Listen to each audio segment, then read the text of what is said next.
Friends, I welcome you to my channel. Before listening to this story, I will ask you to like and subscribe. It is not difficult for you, but it is pleasant for me. And we're starting. Is that really what you meant? I looked at her across the table. I had lunch with my wife's best friend, and a good friend to me when it comes down to it. What do you mean, honey? The night you said next to Janie that if you ever fell in love with someone else, it would be me? I remembered that conversation. Lori was married to a jerk, a serial con artist who would rather spend money on his girlfriends than pay the bills. She had just found out that he was cheating on her again and called Janie to comfort her. Janie left town to visit her grandmother, which she did about 4 times a year. My shoulder became a substitute for her tears. At my insistence, she came to my house and stayed the night. I called Janie when she was on her way and asked for advice. "Oh, darling, I'm sorry you have to deal with this. I'll come home tomorrow and take care of this case. In the meantime, just let her talk. If she asks for your opinion, tell her, but don't offer any advice. She won't really listen and most likely won't accept it anyway. She just needs to talk it out. And if she drinks or starts drinking, don't let her leave. You know she has a low alcohol consumption threshold. I love you, and I'll be home by 10. She was indeed in a complete mess when she arrived, parked sideways in the driveway, narrowly missing the mailbox. Half a bottle of wine inside. I won't let her drink alcohol anymore. Lori, honey, no more today. You'll wake up miserable tomorrow anyway. A hangover won't help you. Talk to me." It came out in fits and starts, between sobs. They had been married for 4 years, a year later than us, and she was sure that he was cheating on her even before they got married 6 months later. She actually caught him twice. He sweetly persuaded her to give him another chance. I was pretty sure that was the last straw. His mistress called her at work, said she was pregnant, and wanted to get money for an abortion. I told her that she was talking to him, and he laughed, saying that with a cheater like her, it could be anyone, and he wouldn't pay her a damn thing. Lori told me a little speech she gave. If I don't get the money for an abortion and I have to go through the full term, I will do a DNA test and sue your husband for medical expenses. Besides, he's going to be on the hook for alimony if I don't put him up for adoption. He earns pretty good money. I can just keep him to get child support. I talked to a lawyer. He said that in addition to child support, I could force him to have health insurance and open a fund for college. So it would be in our best interest to help me now and avoid unpleasant situations and publicity. Think about it and call me back quickly. I don't have much time right now. If it means anything, I didn't mean to hurt you." He told me that you had broken up and he was just waiting for the divorce to be finalized. "What are you going to do?" I asked, handing her coffee. "I don't know. We're behind on the bills, and I can't rely on him. If she has a child, it will ruin us." I couldn't believe she was talking like she was going to stay with him. I decided to be honest. "You could just dump his cheating ass and let him deal with it. I've thought about it, but it's getting more complicated. I just found out that I'm already in my 2nd month. I can't deny my child his father. I just can't. What should I do now?" She burst into tears again. I was so angry at her husband that I wanted to kill him. I was thinking about it while she was crying. I made her wipe her face with a cool cloth. "Listen to me. Then promise me that what I say will never leave this room. I have some money. I'll pay for her abortion. I don't want you to give me the money back, and I want you to promise never to talk about it again. This will solve the problem in the short term." My voice became firmer. "My condition is that you must listen to me without bickering. After Janie, you're the best woman I know. Kind, loving, beautiful. Any man would be proud to be with you. If I wasn't married to Janie and you weren't, I'd be relentlessly stalking you. I've seen how easily I fall in love with you. You won't have a chance. In another universe, we would be soul mates and lovers. I've never liked Ron. I only went to the wedding because Janie made me. I knew he would break your heart eventually. I saw it in his eyes when he molested Janie and all the other women in the room during your wedding reception. This leopard will never change its spots. He will cheat on you over and over again, especially if he knows that you will not leave him. A world of broken hearts awaits you, girl. Nevertheless, if you ever need me, I'll be there for you." She cried herself to sleep in my arms. I carried her into the spare bedroom and covered her with a light blanket. I went back to the living room and poured myself a drink. Pure rye whiskey, my favorite. I only drank it when I was very happy or had something to think about. When Janie returned, she was still asleep. I put my hands to my lips and showed her Lori sleeping. We kissed softly and made coffee, whispering in the kitchen. How is she? She's in a complete mess. How can she let this asshole keep doing this to her? I hissed softly. I don't know, honey. I'll talk to her when she gets up, but we both know it's not going to do any good. Lori came into the kitchen. Janie wrapped her arms around her, and the tears started pouring out of her eyes again. I had already made my contribution, so I slipped out of the room. She stayed with us for 2 days before returning to the hospital. I paid for the abortion without telling Janie anything about it. Ironically, Lori lost her baby 4 months after a spontaneous abortion. Lori confessed to me that she thought it was because she helped end her life. Karmic revenge. It must be terrible to carry so much guilt. They were married for almost 2 more years before she finally got enough and filed for divorce. It shocked her so much that she fell apart. She had to change her phone number and get a restraining order. He swore he had changed. I kind of believed him, but it was too little, too late. She stayed with us for 3 months before she got back on her feet. For the first 3 weeks, she moped until life returned to her. I knew she was recovering when I returned from work and found her in the kitchen stirring pots. Welcome home, dear. Your wife will be a little late, so number 2 will take care of dinner. Would you like some wine? She giggled and kissed me on the cheek. Janie came in a little later, and we had dinner, joking and laughing like in the good old days. She's leaving soon, I said as we slipped into bed. Janie reached out and snuggled up to me. You're right. I'll be sad, but I'll be glad when she's gone. I'm tired of chewing on pillows. Janie was a vocal lover who didn't shy away from screaming during the climax. She didn't say a word while Lori was in the house, biting the pillows to muffle her noises. Over the next 6 weeks, Lori found a better job with a better chance of promotion and a nice 1-bedroom apartment nearby. It was a sad day when she left, but before she could pull out of the driveway, we were already climbing into the bedroom. The next morning, Janie was hoarse. Janie and I were in our 7th year. She was 29, I was 30. I started hinting at the children, but she didn't discuss it. She didn't want to quit her job. It will not be a refusal to work, but a promotion. Motherhood can be a very satisfying career. Besides, we don't need money. I wasn't rich, but I had a very good job as the manager of a plastic manufacturing plant that my family owned. I was the only child in the family, so eventually I would get control of the property, but I hoped it would be a long way. My grandfather originally owned it, but divided it between his 2 sons. Dad got married early and was pretty stable, but Uncle Jack liked bachelor's lifestyle. He always had a plastic beauty on hand, and the older he got, the younger and more fake they became. My cousin Jack Jr. tried his best to imitate his father. Because of the business, a prenuptial agreement was required for both me and my cousin, and was non-negotiable. There was a little tension when my grandfather appointed me director of the plant, and my father a member of the board. Uncle Jack demanded an explanation. Grandpa smiled. To begin with, he has a degree in business management. What degree does Jack Jr. have? That's right, even though he spent 5 years in college, he never graduated, did he? Do you know how many days Dan missed going back to high school and college on vacation? Thirdly, when he broke his arm, how much did Jack Jr. miss? Oh, right, he was fired from here 4 times, and each time for absenteeism. I gave him this job because I want this place to grow and prosper, not collapse due to poor management. This discussion is over. I'm sure Jack Jr. would have quit in protest if he was still working there, but it became a moot point when Uncle Jack's high standard of living came back to bite his ass. Pretty soon, the IRS and a couple of casinos in Vegas followed, and Grandpa bought out his share of the business, paying off his debts and giving him enough to live the rest of his life if he was reasonable. He set up trust funds for Jack Jr. and me, which were to be released when we turned 40. He put in a neat little flyer saying that we could actually withdraw money from the fund starting at 27, in an amount equal to the amount we earned that year.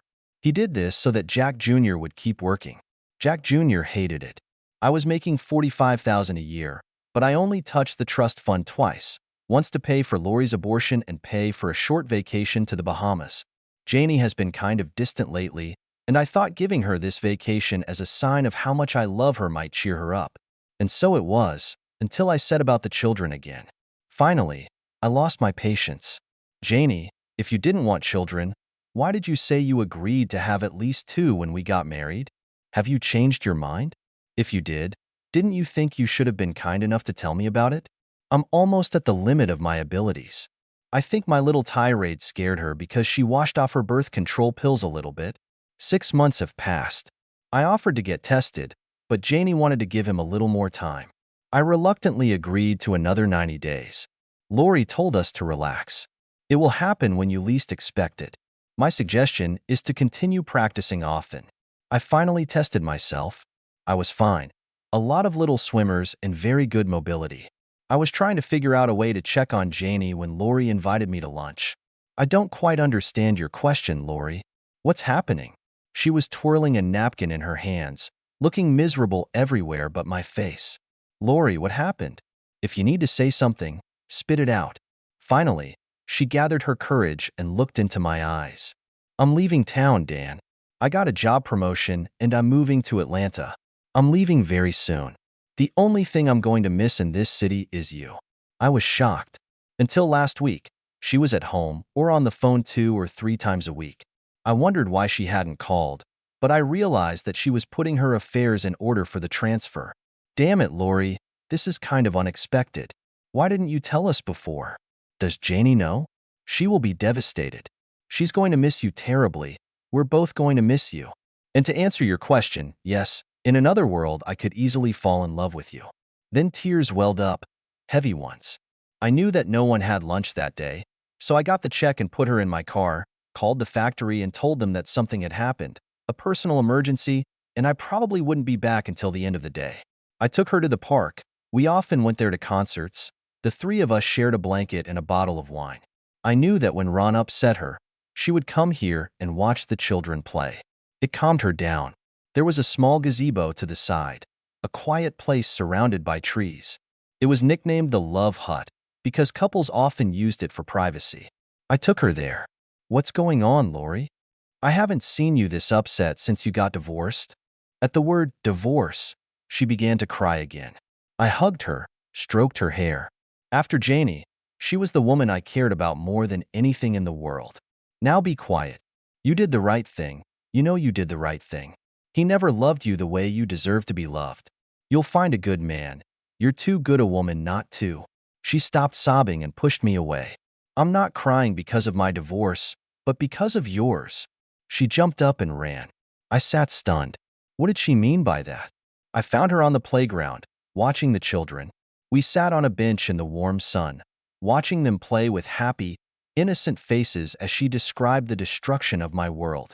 When I was offered a promotion, I had conflicting emotions. It was my hometown. I had never lived anywhere else, even the college was local. But I thought about it carefully and realized that there was simply nothing for me to do here. Ron disappeared from my life, and although I dated some people, I never felt attracted to anyone. It's time. It's time for me to start over, start a new life, and move on. For the first time in ages, I felt at peace. I took this job and started planning for the rest of my life. I realized that, as planned, I needed to say goodbye to the few people I loved and some I didn't. I called Ron, wanting to end this period in my life. He was overjoyed, taking it as a sign that we could be together again. It didn't go very well. When he found out that I wasn't giving him another chance and that I was leaving soon, he kind of lost it. He was drinking even before I got there, and he was drinking more and more as the night went on. When I was about to leave, I told him how sorry I was that nothing had worked out between us, saying that if we had been as loving and devoted as you two, everything could have been different. It's not what it seems, he growled. I've been making love to Janie, your perfect friend, for about 6 months now. She's just like the rest of you. Say the right things or catch her in the right mood, and she'll melt like peanut butter. I slapped him and called him a liar, and he better not let you hear him say something like that. He laughed and said you'd never hear it from him. She was too good and asked to risk losing. Now he was in full pain mode, knowing that this would be his last chance to hurt me. I know you think I'm lying, but I can prove it, he said. She has a small lump right behind her left ear. You can never see it because of the way she always wore her hair. You have to bite it to know.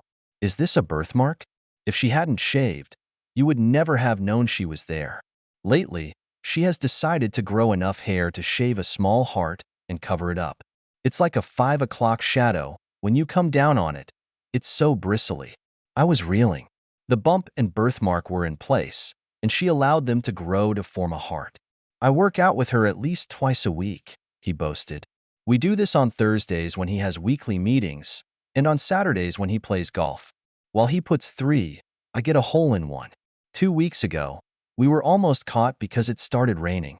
She always picks me up so that no one sees me. I only go out after the garage door is closed. I was literally closing the patio door while he was in the kitchen. I had to walk 2 miles in the rain. It sucked. She made it up to me next time.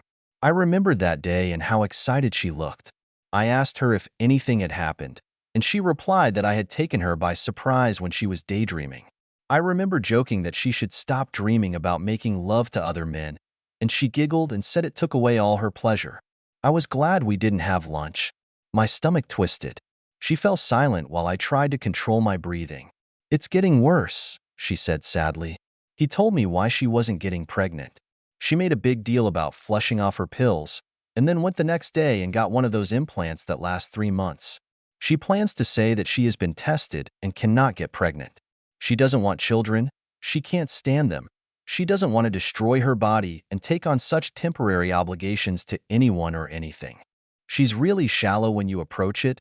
It's weird that you've never noticed it, isn't it? I must say, she hit it very well. I really can't know why she decided to do this to you. You'll have to figure it out on your own. I couldn't leave without telling you that I love you too much. I also realize that from now on, every time you look at me, you'll think of me as the one who ruined your life. But that's not the case. The only way I could do this was knowing that I would leave, and I wouldn't feel pain every time I looked at you. In the future, when you think about me, if you think about me, try to remember the good times and that I loved you enough to break your heart. Please take me back to the car. I was too stunned to speak. I really don't know how I got back to the restaurant.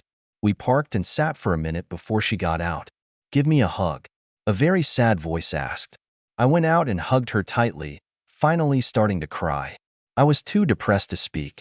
Finally, she let go of me and touched my face. Goodbye, Dan. I really wish it was another universe so I could love you. I watched until her car turned the corner and took her out of my life.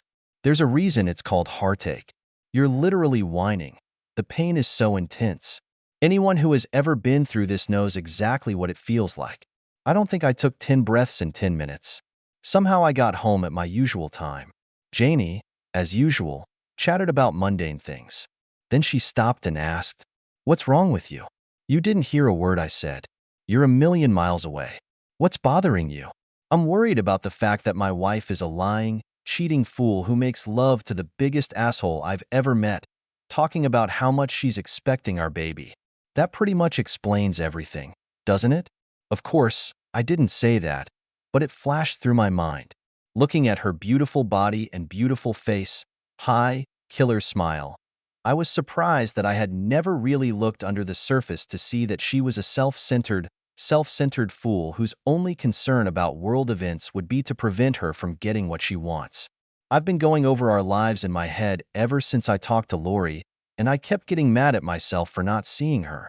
I shook off these thoughts and returned to the present. "I'm sorry, honey. I got some news today about someone I love that made me sad." Did she seem a little worried? Damn, she was worried. What's the news, baby? Is someone dying?" "Worse. And I'm really angry that you didn't tell me anything." She looked a little pale. "I don't understand what you're talking about. Tell me." I looked at her with a sadness that couldn't be faked. "Why didn't you tell me that Lori was leaving?" "Atlanta? We'll be lucky if we see her twice a year. You talk almost every day. Didn't it occur to you to tell me that one day? We could throw her a party, or better yet, spend some time alone. I know I wasn't as close as you are, but damn it, she was still my friend." There were two feelings on her face: relief and surprise. Then, for a brief moment, shock. "Lori? Atlanta? When?" I chuckled. "Oh, please. Don't say you didn't know. She invited me to lunch today to say goodbye. As far as I know, she has already left." "Did she really leave?" "She hasn't spoken to me for a week. I called 3 days ago, but the call went to voicemail. You know how busy she is sometimes with her new job, so I really didn't think much about it." "Did she really leave?" She looked genuinely hurt and shocked. Well, as far as I know, she didn't cheat on her. This is wrong. I'm going to call her right now. She did this repeatedly, becoming more and more upset. She tried her email and Facebook. Nothing. She was crying. Real tears. Why did she leave and not tell me? All the years of our friendship, all our love, and she just leaves without saying goodbye. Why would she do that? I had tears in my eyes, for various reasons. I do not know, dear. When I talked to her at lunch, she told me that she had seen Ron and was upset about something he had said to her. Maybe it upset her so much that she forgot about everything else. Now she really looked worried. Did she tell you what they were talking about? No, she just said it didn't end well. I actually hugged her, even though it made my teeth clench. Don't worry. I'm sure she'll call or drop by. In fact, we don't even know if she's gone yet. Why don't you stop by her place tomorrow? She grabbed onto this lifeline. I'm sure it is. I'm going to the bedroom. I need to lie down. See you in the morning. She kissed me hesitantly and went into the bedroom. I sat for a few more hours, sipping whiskey and thinking. I should have known. I was worried about it all Thursday. People noticed, and I told them I wasn't feeling well, and went home. Janie was surprised to see me. She was sitting on the couch, hugging a pillow. To her questioning look, I explained that I was not feeling well. Have you contacted her? I asked, knowing the answer from her expression. No, I don't understand this. I was her best friend for 13 years, right up to our freshman year in high school. Why did she do this to me? I couldn't help myself. Usually, when someone does something like that, it's because of some deep emotion, such as rage or betrayal. Did you do something that angered her, something that she would equate to betrayal? She might as well admit it. It was written all over her face. And no, I can't think of anything. Well, then I do not know what to say. I'm sure she'll call. Maybe it was too emotional for her. That night she attacked me. It was more intense than at any time in recent years. I was already asleep when I felt her hands slide under my boxers. I was half awake and looked at her. Usually, when she started making love, she set the mood. Candles, music, underwear. Tonight she was just naked, her profile illuminated by the light coming through the blinds. Do you mind? She said in a timid voice, another first. Usually she would just turn me on and get on with it. My body responded. She was one of the most beautiful women I had ever seen, and despite all my doubts and restless feelings, I still loved her. It was the most tender, passionate lovemaking I could ever remember. She didn't demand or offer anything. She just became malleable to all my whims and desires. I put everything I had into giving her pleasure, bringing her to one peak after another with everything I had. When I finally collapsed, completely exhausted, she clung to me, gasping for breath. I could feel tears dripping onto my chest. Are you all right, baby? She tried to speak through her sobs. Yes, yes. I love you so much, darling.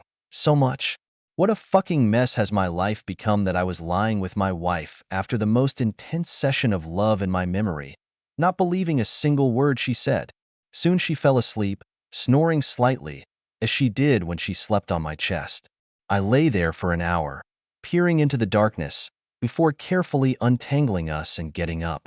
I sat in my den with 3 fingers of rye whiskey until 4, letting the tears flow quietly. I still managed to get up and show up for work looking half presentable. I didn't do much, but I made my presence known. Grandpa was 71 years old, officially no longer on the payroll, but he still walked around the factory at least once a week, and his sharp eyes missed nothing. He took one look at me and said, "Office now?" He closed the blinds and locked the door. Business or personal? I tried to pretend. What? Don't mess with me, man. I'm too old. I don't have time to dance. You look like shit. What's happening? He didn't like what I told him. He was married once before he married his grandmother, a woman who cheated on him less than 6 months later. He really didn't like scammers. When he was still a manager, if he even sensed that one of his managers or their wives had lost their way, they would end up on his carpet. If it was the manager, he usually left soon. If it was the wife, he usually gave the husband a week off to deal with it. You're going to burn this fool, aren't you? Probably not. It would take too much energy. Before you say it, if it's true, she'll be gone. But I don't feel like the ringmaster in my personal circus. I'll just reduce my losses, stick to the prenup, and move on. He chuckled. Not the way I would do it, but it works. Why don't you call your dad and see if he can replace you for a day or two? I'm already doing it. He'll be here on Monday. I'll call you and let you know how it turns out. He looked at me intently. See you later. And Dan, I'm sorry, I still remember what it felt like. I had money. I could hire a detective agency, get photos and audio. I could install cameras in the house. But in the end, I realized that I had to see and hear it in person. On Saturday morning, I had breakfast with my wife, kissed lightly, loaded the golf clubs into my SUV, and drove away. I drove 4 blocks and turned into the church parking lot, circling the entire building. The church had a basement, and if you were standing at the door, your head was about level with the parking lot and the street. If you didn't know that someone was standing there, you would never have seen them, especially if you were watching the road and observing the speed limit. 20 minutes later, her little sports car drove by. I waited until she was out of sight and went home. I went upstairs to the spare bedroom that we were going to turn into a nursery, left the door slightly ajar, sat down and waited. 40 minutes later, I heard the garage being opened. The staircase acts as a sound tunnel, and I could hear the conversation. I'm not sure we should do this anymore. He's been acting weird ever since Lori left.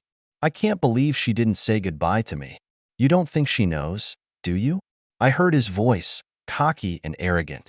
She made me angry during our farewell, and I may have blurted something out. But she didn't tell him. She knows how much he's going to be hurt. Everyone in the universe could look at her face when he was around and tell that she was in love with him. I saw him looking at her a couple of times when we were together many years ago, when he thought no one was watching him. If they weren't both such noble people, they would have started many years before us. Janie was still uneasy. Still, it might be better to meet at your place for a while. He snorted. I've already told you that there are 4 people living in my house who work at his factory. How many Saturday mornings do you think we'll have before anyone notices? We'll leave a paper trail if we use the motel, even if we pay in cash. They'll write down our tag number anyway. No, I'll just wait on the corner 2 blocks from my house and duck down until we're in the garage.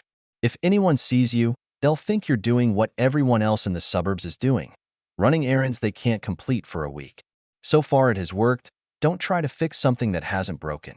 Are we going to play or talk now? He heard the sound of a slap on her ass and a giggle. Raced to the bedroom. The loser has to undress for the winner. She squealed, heading for the stairs. They sounded like a herd of elephants coming up the stairs. Janie either had a head start, or she was in better shape because she was 3 steps ahead when she landed. I'm willing to bet everything I've ever had that the last thing she expected to see at the top of the stairs was her loving husband. It took her about half a second to realize what she was seeing and freeze in her tracks. He caught up with her and tried to pull down her skirt before he realized something was wrong. He was a step away from the landing, but he looked at her. His expression was even better than hers. Instinct took over, and he turned to run when I got up. Unfortunately for him, he unbuckled his belt and unbuttoned his trousers while climbing the stairs. When he turned to run, his pants fell off and he got tangled up. He was tumbling all the way down the stairs. I walked past her without looking at her and got to him before he got up, dragging him by the long hair he was so vain of, to the couch. Sit down, you bastard, and don't move. Janie, get your ass over here right now. I was crying. She still hadn't moved. Janie, if you don't come down here in 5 seconds, I'll come up and drag you down, of your choice. She stumbled down the stairs, and I sat her down on the couch next to him. I pulled up a chair and turned to face them. Do you have anything to say? They both started babbling, and I raised my hand and shouted, Stop. When they calmed down, I spoke. Never mind. I'm not the least bit interested in this. Janie, it doesn't matter why. All that matters is that you did it. At least now you can stop hiding your birth control pills and go back to the pills. And you, asshole, have no excuse. You were just true to your nature. But here are some free tips. Leave this city. I won't hurt you, but I have enough money to make your life here a living hell. Every time you say good morning to a married woman, her husband will receive photos and your address within an hour. If you pick up speed, or drink too much, or screw up altogether, the cops will know about it. I'll give you a week before the games start. I turned to Janie, pulled pulling a copy of our prenuptial agreement out of my back pocket. I'm leaving now, taking a short vacation. I'll be gone for 3 days. Here's a copy of the prenup, in case you've lost yours. Take exactly what it says and leave before I get back. It has my lawyer's name and address on it. Call him when you hire your lawyer. Or just do us all a favor and sign the divorce decree when you get it and send it back. Don't try to contact me. I'm not in the least interested in what you have to say. Not if you understand. She did it slowly, holding the paper as if it were a snake. I turned to Ron. It's time for you to leave. Get out of this house, right now. If I see you before you leave town, don't try to talk. He leads a miserable, shitty life with a minimum wage. Now go. He regained some of his braggadocio after the initial shock had passed. He was a little bigger than me, and I could see in his eyes that he thought he could take me. He probably could have an fair fight, but what he did to me was unfair, so I returned the favor. He bent down to pull up his pants and started talking. I'm going to, was all he managed to say before I punched him in the cheek with all my might. Stunned, he fell to the floor. I was standing over him. This is for what you did to me. I kicked him, not in the balls, but in the kidneys. His breath caught in his throat. And that was for what you put Lori through all these years. I looked at Janie. Don't even think about taking the car. You lost it under the prenuptial agreement. You might want to check it out here and call a taxi. 3 days, not a minute more. I walked out the front door for the rest of my life. The problem with communicating with stupid people is that they are stupid. Asshole Ron decided to ignore my advice. It took him 3 weeks to urinate blood and walk bent over like an octogenarian before he could move freely. That Saturday night, he got into a bar fight and got hit in the kidneys with brass knuckles. The guy who hit him knelt down next to him. Dan said hello and said that he would continue to say hello until you said goodbye. After leaving the hospital, he left the city. Janie hired a lawyer and tried to terminate the prenuptial agreement. My lawyer laughed and asked her if she was going to enjoy paying attorney's fees for the next 5 years. Then he offered her $5,000 a year for every good year she gave me, just $30,000 if she signed the contract by the end of the day. I gave her her car. I never liked or needed it. I also gave her the last 2 years of payments. She signed, took the money, and left. I saw her once at a funeral and once at a wedding. Both times she tried to start a conversation, but I just smiled, said hello, and walked on. A year has passed. I've been seeing someone, but not really with anyone. One day, on a whim, I found Lori's new email address at her job and sent her a simple greeting and my new email address. I haven't heard anything for a few days, but here it is, a short note with her personal letter. My first email was about 10 pages long. Basically, it was an update of everything that had happened to me since our last conversation. I hushed up the pain of my divorce, but she read between the lines. The last part was the most sincere, heartfelt thing I've ever written. Lori, I have to thank you for telling me. I know it was hard and caused you a lot of pain, but I need to tell you something. I don't hate you. In fact, I sincerely thank you and admire you. Only a morally brave person like you could do that. Knowing that it could destroy a friendship that I think you cherished, you did something unpleasant because you felt it was necessary for my well-being. I will never be able to repay you. I have to tell you that of all that came out of it, losing you was probably the hardest. Janie was my soulmate, and I loved her very much, and I would have remained faithful to her forever, but you were becoming my soulmate. In difficult times, or when I needed sensible advice, I wanted to turn to you first, because I trusted your opinion more than anyone I've ever known. I know you felt the same way. Do you remember all those gatherings we had when Janie was dancing, drinking, and flirting, and Ron was working with the crowd in search of a willing playmate? Where were we found? Sitting on a bench somewhere in plain sight, just talking about everything and everything. People say that the most erotic part of a person is his brain. Nevertheless, you are the most beautiful woman in the world. You have no idea how nice it is to tell you this. I will always love you for who you are, and I hope that you have found someone who appreciates your physical beauty as well as the mental beauty that overshadows it. It would be nice if we could correspond, but it depends on you. Goodbye for now, Dan. On behalf of Lori. It was hard to describe the feeling I felt when I saw Dan's short message asking for my new email address. One of the main reasons I left was because I knew I would never find anyone while he was around, because they would never match him. I got divorced from a man who, in my opinion, never really loved me until the very end. And the man I wanted more than anything in the world was married to my best friend.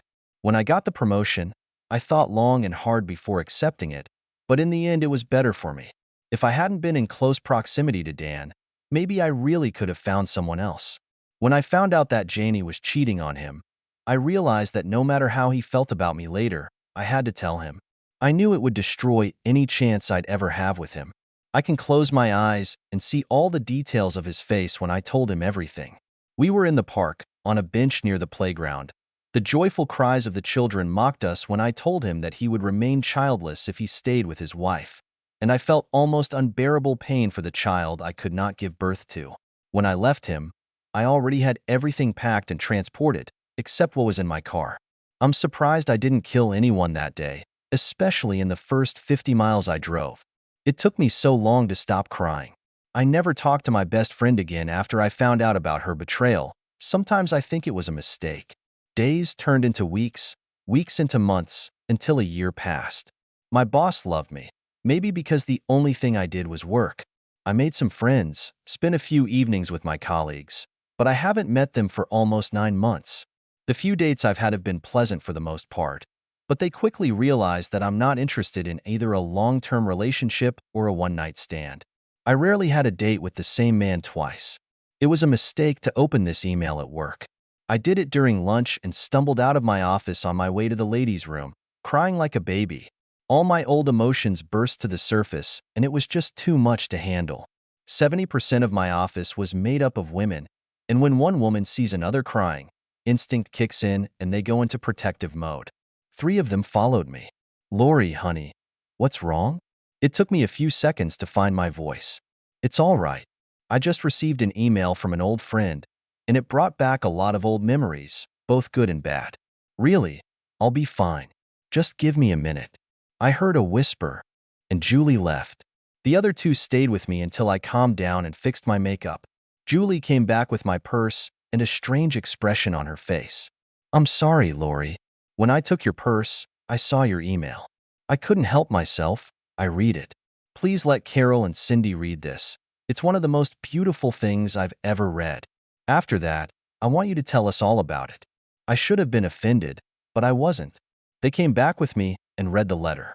We all had tears in our eyes when I finished my story. "It's in your wallet, isn't it?" Julie saw the picture of Dan that I carried in my wallet. I just couldn't take it out. It was the only picture of him that I had. We were at a party somewhere. Someone had just told a funny story, and we were holding on to each other, laughing. Yes, Carol hugged me and, to my surprise, slapped me on the back of the head. "He wants you, dumbass. Can't you judge by what he told you? He made it clear that he is not attached to anyone and does not look at anyone. Why do you think he did this? He's trying to find a way to get back to you. We all know about your exciting and glamorous love life, and now we know why." Cindy intervened. "She's right, and you know it. Don't let the bad memories you have make you miss the chance to create new wonderful ones." I had to think about it. Were they right? Dan has always been a gentleman, but I remember slow dancing with him at those parties. He almost always had an erection. I teased him to keep our emotions in check. I would squeeze into him and say, "It feels like Janie's going to get some tonight." He teased back. "Ron is one of the happiest men in the world, who drags you into his bed every night." I would be constantly deprived of sleep. That evening, I emailed him, telling him about my life. Apart from another promotion, my life was the same as his, lonely and boring. We talked with him for a month, and each time our conversations became more personal and longer. I didn't trust myself to talk to him directly, so I talked him out of it when he wanted to exchange numbers. I was afraid his voice would break me.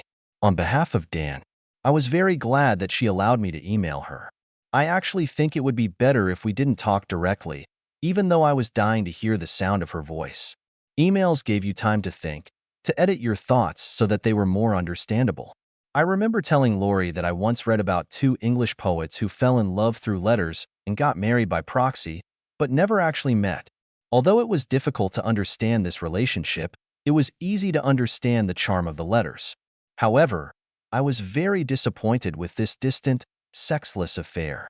The desire to touch her, to hear her cheerful laughter, which sometimes ended in a snort, the way she shook her hair and stamped her foot when she was angry.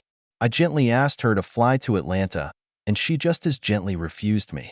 I was about to give up when I received an email from an unknown address. When I saw the signature, "It's about Lori. Dear Dan, you don't know us, but we are friends and colleagues of Lori. She was in a pretty sad state when she arrived here and didn't improve much until she started exchanging emails with you. Now she's starting to get sad again, thinking that you're going to get tired of her. This idiot is in love with you, but thinks that the baggage of the past is too great to overcome. We don't think so, at least not from your side. It's time for you to become a man and claim this woman. Convince her that the past is the past, and she needs to start looking to the future. We are afraid that it will be bad if you don't do it. And please don't tell her that we sent this letter. Julie, Carol, and Cindy." I thought a lot about this message over the next few days. I haven't written to Lori for a week and haven't responded to her emails. Finally, I sat down and wrote her one last letter. On behalf of Lori, I was starting to lose my mind. Dan suddenly stopped emailing me or responding to my emails. What did I do wrong? Did he finally realize that the baggage of the past was too much to step over? My friends saw that I was upset and tried to comfort me. One day, 3 bouquets of roses appeared on the tables of Carol, Cindy, and Julie, and they walked around like a cat that swallowed a canary all morning. At least someone was enjoying life. They all showed up at my office, bringing me lunch. While they were arranging salads on the conference table, Julie casually asked if I had heard from Dan lately. They could hear the sadness in my voice. "Oh, cheer up," Carol said. "Have you checked recently? He sent you one, and you missed it. Do it now. If he sent you a letter, we can all read it while we're having lunch. Unless it's too personal, they won't rest until I check it out." I couldn't believe it. I had a message. I was shaking when I opened it. "My dear Lori, I'm pretty good at romantic relationships, right? But now it's time for a frank conversation. We're both idiots. I love you, and you know it. I'll bet my life that you still love me. So, it's time to shut up or put up with it. I'm tired of looking at the computer screen. I want you to be here with me right now. I want to fall asleep snuggled up to you and see your face when I wake up. I want to touch you, hold our children in my arms, watch your hair turn gray. Once in another universe, we told each other that we could be happy together. It's been over a year since I last saw you. It seems like a lifetime has passed. This is another universe. What we were before, what we went through together and apart, makes it so. And in my new universe, the color of the sky is colored by your love and the laughter of our children. I'll do it again when we meet in person, but I want you to marry me. I don't take no as an answer. I'll give you 2 days. If you don't come to me by then, I'll come to you. I'm going to sit at your desk every day until I get kicked out, and then I'm going to sit in front of your apartment until I get arrested. Spare us the drama and admit that I'm right. One way or another, we'll be together. See you soon. All my love. On behalf of Dan." For grown women, crying like babies attract a lot of attention. As I said, 70% are women. Rumors spread, and every woman in the office read his proposal. The boss came back from lunch and thought that someone had died. When he read the letter, his eyes clouded slightly. He hugged me and whispered that he would miss me. He let everyone go home an hour earlier. No one was doing any work anyway. On behalf of Dan, I felt better after I sent the email. I have been trying to put together several contracts. One of the sad facts of my business is that costs fluctuate regularly depending on oil prices. I was expecting a visit from a new representative of the supplier. The old one retired when my secretary called me. "Someone wants to see you, Dan. Do you have time?" "Of course, send him here." I was looking at the new prices and didn't expect him to come in so quickly when I heard the door open. I didn't look up. "Is that really what you meant?" I jerked my head up. It was Lori, thin, with longer hair, and even more beautiful than I remembered. I literally jumped over the table, closed the door, and hugged the woman of my dreams. I will never let her go again.